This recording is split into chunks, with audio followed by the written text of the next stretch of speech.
हाँ, हेलो।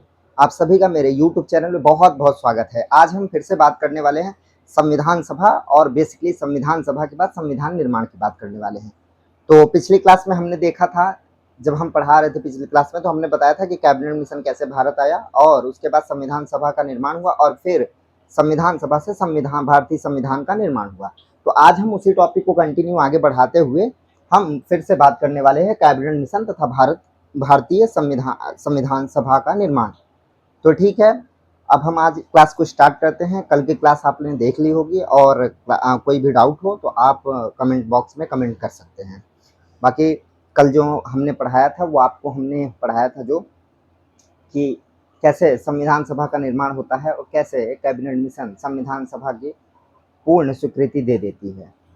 ठीक है, और जब कैबिनेट मिशन भारत आता है तो आप देखेंगे कि भारतीय संविधान सभा के लिए कैबिनेट मिशन कई सारी शर्तों को रखता है, जिसमें कुछ निम्न बातें हैं। आज हम उन्हीं पे डिस्कस करेंगे और फाइनली आज हम संविधान को पूरी तरीके से बना लिया जाएगा संविधान सभा के द्वारा। ठीक है, तो चलिए संवैधानिक चीज़ों पे आज हम बात करते हैं और शुरू करते हैं अपनी क्लास को। तो हमने आपको टाइटल बता ही दिया कि कैबिनेट मिशन तथा संविधान सभा। फिर उसके बाद अगर हम बात करते हैं 24 मार्च 1946 को कैबिनेट मिशन भारत आया। आप देखेंगे कि ब्रिटेन में एक कैबिनेट मिशन बनाया जाता है जिसमें 3 सदस्य होते हैं। 3 सदस्यीय कैबिनेट मिशन होता है। वो फाइनली 22 मार्च 1946 को भारत में आता है। और फिर उसके बाद आप देखेंगे कि उद्देश्य भारतीयों को शांतिपूर्ण ढंग से सत्ता का हस्तांतरण करना था। इसका उद्देश्य क्या था? कैबिनेट मिशन का उद्देश्य ये था कि भारतीयों को शांतिपूर्ण तरीके से सत्ता का हस्तांतरण करना था और भारत में ब्रिटिश सत्ता की समाप्ति की घोषणा करनी थी। फिर अगर आप बात करेंगे तथा संविधान सभा का गठन करना था, तो इसमें 2 चीज़ें निहित थी। बेसिकली 22 मार्च 1946 को जो भारत में कैबिनेट मिशन ब्रिटेन से चल के आता है, उसका 2 ही उद्देश्य था। पहला उद्देश्य था कि भारत में शांतिपूर्ण तरीके से भारतीयों को सत्ता हस्तांतरण कर दिया जाए। दूसरा, भारत में संविधान निर्माण के लिए एक संविधान सभा का गठन या प्रावधान किया जाए। ठीक है, यहाँ तक की बातें क्लियर हो गई हैं। फिर अब हम उसके जस्ट आगे बढ़ते हैं। तो जैसा कि हमने बताया, कैबिनेट मिशन में 3 सदस्य हुआ करते थे, जिसमें पहले सदस्य जो थे वो लॉरेंस थे, दूसरे क्रिप्स थे और तीसरे अलेक्जेंडर थे। मैंने पिछली पिछली क्लासों में भी आपको बहुत अच्छे से बताया है कि कैबिनेट मिशन क्या था, उसमें कौन कौन सदस्य शामिल थे और उसका बेसिकली भारत में उद्देश्य क्या था। ओके, ठीक है, आगे बढ़ते हैं।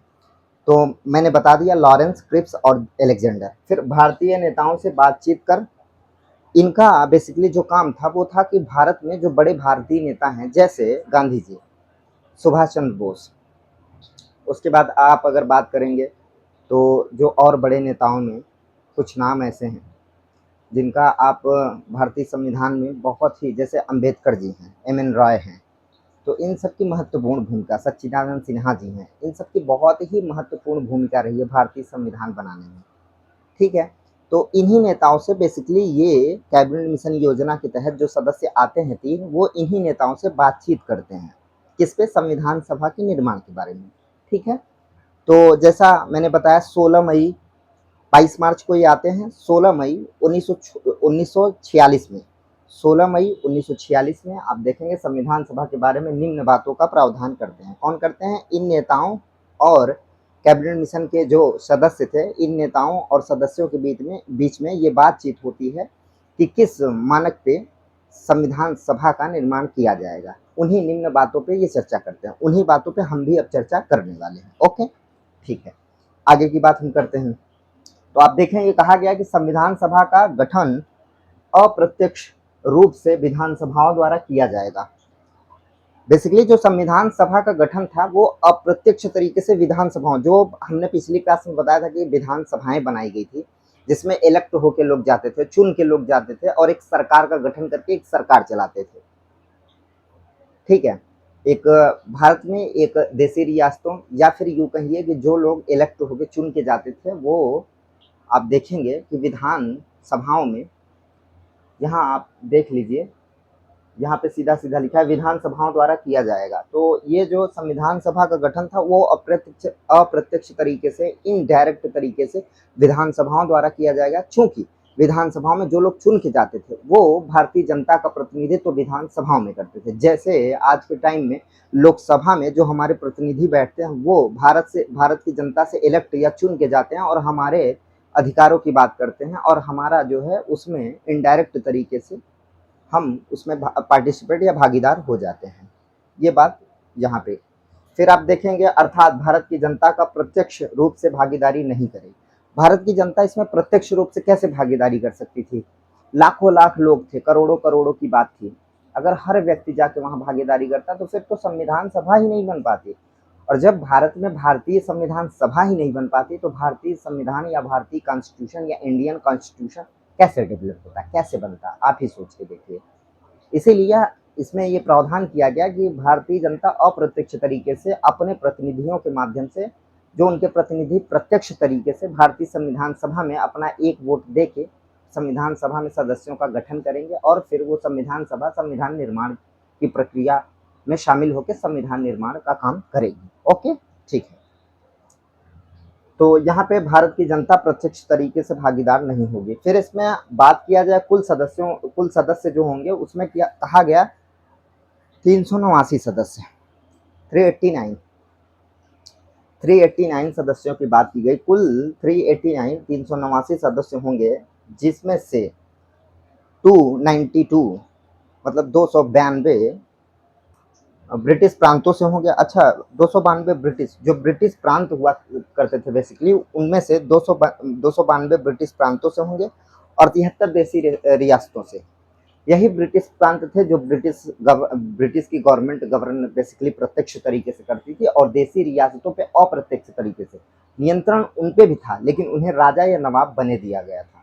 मतलब वो अपना स्टेटस बना के रखे थे, लेकिन अप्रत्यक्ष तरीके से ब्रिटिश गवर्नमेंट के ही अधीन थे, और ब्रिटिश प्रांत प्रत्यक्ष तरीके से ब्रिटिश गवर्नमेंट के अधीन थे। ओके, ये बात क्लियर हो गई होगी। फिर आप देखेंगे, जैसा कि मैंने बता दिया कि ब्रिटिश प्रांत से 292 लोग रहेंगे और देसी रियासतों से 93 लोग शामिल होंगे। ओके, फिर उसमें से आप देखेंगे 4 जो है कमिश्नरेट, जो बेसिकली ब्रिटिश कमिश्नरेट होती थी, उनमें से 4 लोग जो है ब्रिटिश कमिश्नरेट से शामिल होंगे। जो कमिश्नरी आज आप देखते होंगे वर्तमान में लिखा रहता है कमिश्नरी या कमिश्नरेट, तो वो बेसिकली इसी का रूप है। और इसमें 4 सदस्य जो है चीफ कमिश्नरी से शामिल होंगे, और उन क्षेत्रों का जो नाम दिया गया था वो आपको मैं नाम बता देता हूँ। पहला जो क्षेत्र था वो था दिल्ली, जैसा कि यहाँ लिख रखा है मैंने। दिल्ली था, अजमेर था, और उसके बाद आप देखेंगे कि मेरवाड़ था, फिर गुर्ग था। अब आप देखेंगे कुर्ग जो था वो कर्नाटक में था। ये कुर्ग जो है कर्नाटक में था, और बलूचिस्तान भी शामिल था। तो ये 4 थे। दिल्ली था, अजमेर, सॉरी 5 थे, सॉरी माफ करिए, 5 थे, नाम स्किप कर गया था। दिल्ली था, अजमेर था, और फिर उसके बाद मेरवाड़ था, फिर कुर्ग था, और फिर बलूचिस्तान था। ये 3 जो है कमिश्नरी के अंतर्गत आते थे, और इनमें 4 सदस्य इससे भी शामिल होने वाले थे। किसमें शामिल होने वाले थे भाइयों? ये शामिल होने वाले थे भारतीय संविधान सभा में, ताकि भारत के संविधान का निर्माण हो सके। ठीक है, तो बता दिया मैंने, दिल्ली, अजमेर, मेरवाड़, कुर्ग जो कर्नाटक में था, और बलूचिस्तान शामिल होंगे। Okay, fine. अब आगे हम बढ़ते हैं। फिर आप देखेंगे कैबिनेट मिशन की योजना के तहत एक सदस्य 10 लाख की जनसंख्या का प्रतिनिधित्व करेगा। आप देखेंगे कैबिनेट मिशन जो योजना आई या जो मिशन आया, उसके तहत एक सदस्य कम से कम 10 लाख भारतीयों का प्रतिनिधित्व करेगा, जिसमें संविधान सभा में, मतलब एक सदस्य भारतीयों के 10 लाख की जनसंख्या के बराबर वोट रखेगा। एक सदस्य जो संविधान सभा में पार्टिसिपेट करेगा या संविधान सभा का सदस्य बनेगा। ठीक है, ये बातें हमने बता दी कि एक सदस्य कम से कम 10 लाख की जनसंख्या का प्रतिनिधित्व करेगा, तथा समस्त जनसंख्या को, अब यहाँ पे देखिए एक और ऐसा, इसको कंट्रोवर्सी ही कह सकते हैं, कि समस्त जनसंख्या को 2 भागों में विभाजित किया गया, मुस्लिम और सिख में। मतलब मुस्लिमों को अलग रखा गया, सिखों को अलग रखा गया, ये विभाजन किया गया।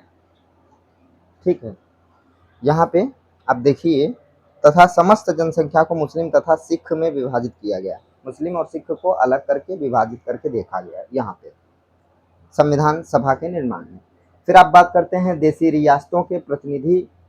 जो बेसिकली क्या हुआ कि अंग्रेज चाहते थे कि जो देसी रियासतें हैं वो हमारे दोस्त बने रहे, पहले चाहते थे। अब यहाँ पे तो एकदम संविधान सभा के निर्माण की बात चल रही है और ये 1942 का टाइम चल रहा है, सॉरी 1946 का टाइम चल रहा है और ये कैबिनेट मिशन की बात चल रही है। भारत को अब आज़ादी प्राप्त होने का टाइम आ चुका है और देसी रियासतें, अब कहा गया कि देसी रियासतों के जो राजा होंगे उनको चुन के नहीं, क्योंकि वो पहले ही एक तरीके के राजतंत्र में जिए हुए थे, राजतंत्र था उनके। जहाँ पे वो जिस क्षेत्र पे रूल करते थे वो बेसिकली राजतंत्र के तहत आता था। तो इसीलिए कहा गया ब्रिटिश सरकार या ब्रिटिश शासन के द्वारा कि जो देसी रियासतें होंगी उसके जो राजा होंगे उनका प्रतिनिधित्व वो मनोनीत तौर पे संविधान सभा में शामिल होंगे, उनका मनोनयन किया जाएगा। उन्हें इलेक्ट या चुनाव के तौर पे उन्हें चुन के नहीं लाया जाएगा, उन्हें मनोनीत किया जाएगा। किसके द्वारा? ये कैबिनेट मिशन और नेताओं, भारतीय नेताओं कैबिनेट मिशन की जो बातचीत हुई उसी में ये बातें निकल के आई कि जो देसी रियासतें या देसी रजवाड़े हैं उनको मनोनीत किया जाएगा संविधान सभा के लिए। ओके फाइन, कोशिश करता हूँ कि आपको एकदम आसान भाषा में समझा दूँ और मेरी कोशिश हमेशा से ये रहती है कि आप बिल्कुल ही आसान भाषा में समझिए। पढ़ेंगे कहीं से, आएगा यहीं से। तो इस बात का ध्यान रखिएगा कि पढ़ना आपको है और पढ़ाना मेरा काम है। मैं पूरी कोशिश करता हूँ कि आपको एकदम सरल तरीके से, जितना सरल से सरल हो सके उस तरीके से आपको जो है इन्फॉर्मेशन दी जाए, सूचनाएं दी जाए। ठीक है, रटने की ज़रूरत नहीं है, चीज़ों को आप लाइन बाय लाइन समझते चलेंगे तो आपको ज़्यादा अच्छे समझ में आएगा कि संविधान सभा का निर्माण बेसिकली कैसे हुआ, और संविधान सभा का निर्माण हुआ तो फिर संविधान का निर्माण कैसे हुआ, कौन कौन से कारण या कौन कौन से ऐसे उद्देश्य शामिल थे संविधान सभा में या संविधान के निर्माण में। वो सब बातें आपको यहाँ से, इस क्लास से मिल जाएंगी। बहुत ही यूटिलाइज क्लास है, बहुत ही आपके लिए यूजफुल होने वाली है। चलिए बात करते हैं आगे। देशी रियासतों के प्रतिनिधि मनोनीत होंगे, ये मैंने आपको बता दिया, तथा सभी राजनीतिक दलों को मिलाकर अंतरिम सरकार का गठन किया जाएगा। अब यहाँ पे बात की गई कि मुस्लिम लीग और कांग्रेस और उसके बाद आप देखेंगे कुछ अन्य दल भी, इसमें सभी दलों को या सभी राजनीतिक दलों को शामिल करके एक सरकार का गठन किया जाएगा जो आज़ादी के पहले अंतरिम सरकार के रूप में गठित होगी। भारत अभी आज़ाद नहीं हुआ है, अभी सिर्फ संविधान सभा बनाने की बात चल रही है और संविधान निर्माण की बात नहीं चल रही, अभी संविधान सभा बनाने की बात चल रही। तो उसमें कहा गया कि सभी राजनीतिक दलों को मिलाकर एक अंतरिम सरकार का गठन किया जाएगा जो भारत में तब तक शासन करेगी जब तक भारतीय संविधान बन के तैयार नहीं हो जाता और लागू नहीं हो जाता। ठीक है, इसके पहले हम बता चुके हैं आपको कि हम 1935 के भारत शासन अधिनियम से ही शासित हो रहे थे। हमारा जब तक संविधान नहीं बना था तब तक हमें ये छूट दी गई थी, हमें क्या, इवन पाकिस्तान को भी, कि वो जब तक अपने संविधान का निर्माण न कर ले तब तक 1935 के भारत शासन अधिनियम से अपना शासन चलाते रहे। ओके ठीक है फाइन, आगे बढ़ते हैं। फिर आप बात करेंगे जुलाई 1946 में। अब देखिए जुलाई 1946 में चुनाव के परिणाम आते हैं और एकदम मस्त बात बता रहा हूँ, मतलब ऐसी बात कि पहले वही होता है ना कि जब तक हम किसी का जीत हार नहीं देखे होते तब तक हम सबका साइड लेते रहते हैं कि हम उनके साइड हैं, हम उनके साइड हैं। जब हम जीत हार देख लेते हैं तब हम अपना पाला बदल लेते हैं कि नहीं नहीं हम तो उनके साइड से, भाई कैसी बात कर रहे हैं आप, हम तो कल रात ही में बोले थे कि फलाना जीत जाएगा या ये बंदा ऐसा हो जाएगा। तो हम बदलते हैं कब जानते हैं, और बहुत लोगों की बदलने की प्रवृत्ति है। तो वो क्या करते हैं कि जब चुनाव के परिणाम आ जाते हैं या किसी भी चीज़ के रिजल्ट या परिणाम आ जाते हैं तो वो तुरंत अपना स्टैंड बदल लेते हैं। तो वही हाल यहाँ पे अब होने वाला किसका, मुस्लिम लीग का। पहले तो चुनाव में पहले तो वो है अंतरिम सरकार के गठन में शामिल होना, मतलब चुनाव लड़ती है। तो देखिए क्या है, जुलाई 1946 में 296 सदस्यों के लिए चुनाव हुए। अब जो है 296 सदस्यों के लिए, मेंबर्स के लिए इलेक्ट या चुनाव हुए।